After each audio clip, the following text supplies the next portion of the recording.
Hello and welcome back to the Wrestle Debate and welcome to NXT Out of 10, almost at AEW, where tonight Johnny Gargano took on Dominik Dijakovic and there were two title matches including Charlotte Flair v Io Shari and Adam Cole v the Velveteen Dream. So without further ado, let's get straight into it. Our first match was Johnny Gargano v Dominik Dijakovic, and Johnny Gargano defeated Dominik Dijakovic, as you'd expect, with one final beat after Hurricane Running hit him into an exposed turnbuckle. Gargano also had a new entrance in this match that said he's now all heart, no soul. Moving away from that and onto the match. The match was pretty decent, actually.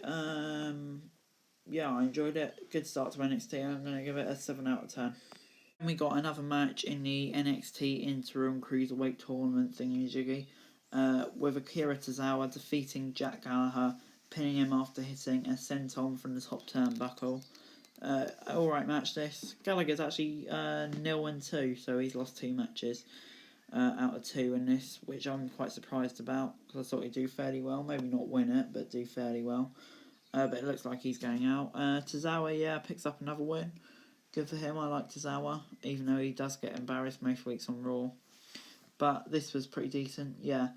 So I'm going to give it a 6.25 out of 10, because it wasn't really anything to write home about. But it's a decent cruiserweight match, like most weeks on 205 Live. But no one ever really cares, so 6.25 out of 10. Don't know why I said that. Next up we got Xia Li v Chelsea Green, and Chelsea Green got the win after Aliyah interfered in the match, distracting Lee and allowing Green to hit I'm Prettier for the win. What a finish, you know. Robert Stone shook hands with Aliyah after the match. I don't know if it's going to be some sort of tag team now between Chelsea Green and Aliyah, but I actually did quite enjoy this. I think Robert Stone is really effective, actually. And I think both these winners performed well, so I'm going to give it a 6.5 out of 10. Next we got backstage promo with the Velveteen Dream cutting a promo on Adam Cole ahead of their NXT Championship match. And then we got Karrion Kross and Scarlett making a dramatic entrance for Kross's first match on NXT that included lots of smoke and some lip syncing. I thought that was actually quite good, actually. I enjoyed it. And then Karrion Kross defeated the jobber Leon Ruff very quickly by submission. Decent enough this. Good enough debut, I suppose. Puts Kross over. Entrance makes him look like a bit of a star. You wouldn't see that much effort being made for, say, Titus O'Neil, even though he's not on the same brand. Can't really think of anyone decent on NXT, because they're all quite decent on NXT. But I'm going to give it a 6.25 out of 10. Maybe something more could have been done to build a feud, which is why I'm only going to limit the grade to 6.25 out of 10. Then we got our first title match of the evening, which was the NXT Women's Championship match between Charlotte Flair and Io Shari. And Io Shari actually won, but it was only by disqualification, after Flair attacked her with a kendo stick. After the bell rang, Flair continued to attack Shari. Rhea Ripley then returned for the first time since WrestleMania, stopped the attack and ran Flair off. Shari yelled at Ripley in Japanese and followed her backstage while Ripley told her to shut up. Now, I really didn't actually like this too much. 2 reasons, really. Don't think it should have ended by DQ, and especially because the ending was very sudden. I just looked down for a second, checked my phone, and then suddenly the match was over. I was like, what? Couldn't really understand it. And then Rhea Ripley returns. Yeah, fine, whatever. And then she attacks both Charlotte and gets in an argument with Shari, which I didn't really understand. I guess she wants to be on her own, but surely pick a side, love, and not just go with whoever. So for that reason, I'm only going to give this a 5.5 out of 10.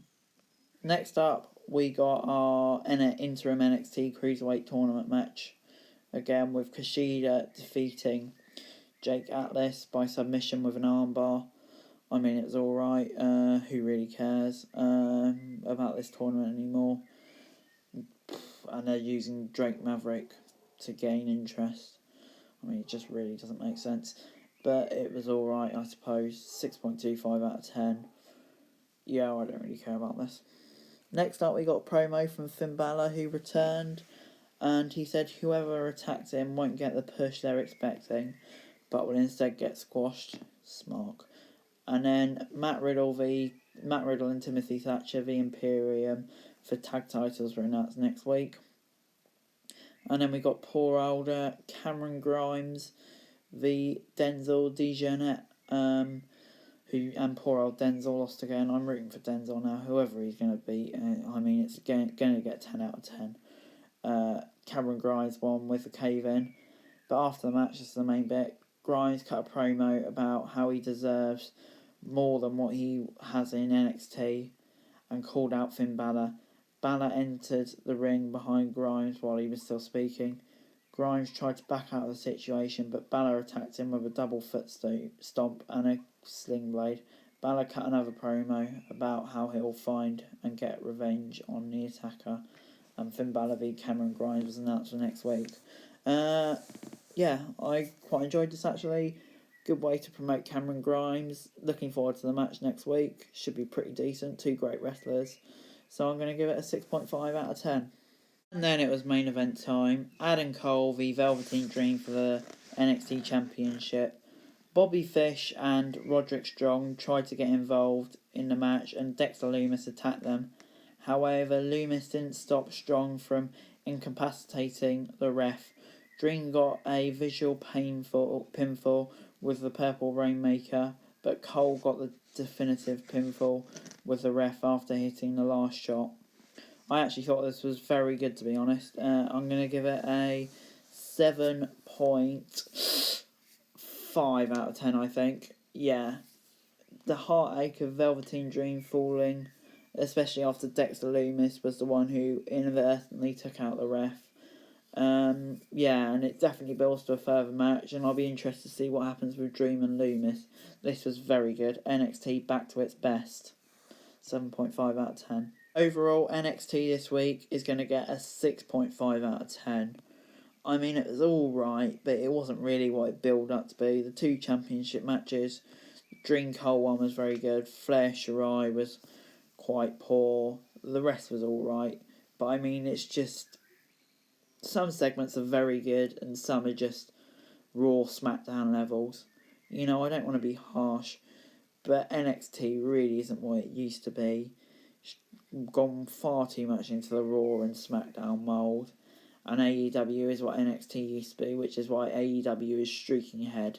Sure, NXT might win the ratings this week because of all the title matches advertised and whatever, but it really isn't going to last because AEW is by far the superior wrestling show at the moment. And just to say that, I think AEW takes a 3-2 lead in my little thingy-majiggy. So AEW have won 3 weeks in a row now.